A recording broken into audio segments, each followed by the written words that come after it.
உணவு கொடுக்க கூடாதா? இந்த நிலைக்கு நானும் ஒரு காரணமாகி விட்டேனே, நான் என்ன செய்வேன்? சொல்லாங்க, நீ சொல்லும் யோசனையால் நம் குழந்தைகள் பசி நீங்கட்டும்.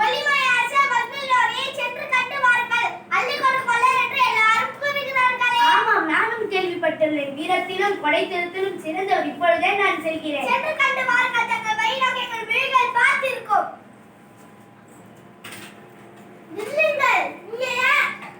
நான் இசைப்பாளர் அரசரை காண வந்துள்ளேன். அரசர்கிட்ட அனுமதி வாங்கிக் கொள்ள வந்துகிறேன். வாரிய மன்னன், இசைப்பாளர் ஒருவர் உங்களை காண வந்துகிறார். தடுக்காதே, அவரை விரைந்து உள்ளே அனுப்புக.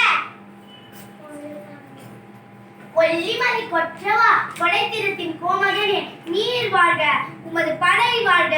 தரணி எங்கும் தமிழிசையின் புகழ் பரப்பும் பாணரே, வருக வளரட்டும் தமிழ் தொண்டு. எம்மை நாடி வந்த காரணம் என்ன?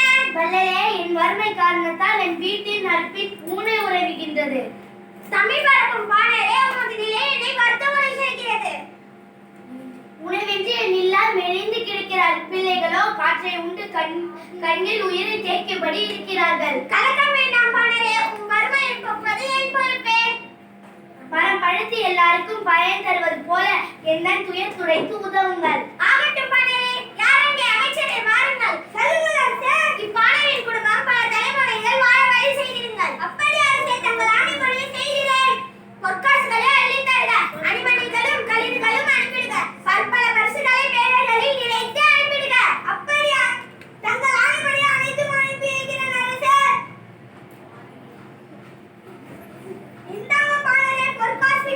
கற்ற கல்வி அறியாமை அகற்றுதல் போல எந்த முற்றத்துறை துறைக்கும் வல்லரே, உங்கள் குன்றா உங்கள் ஓங்குக. வாழ்க வாழ்க, நீவீர் வாழ்க.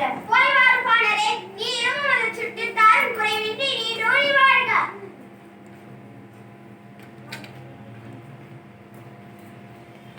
நன்றி, வணக்கம்.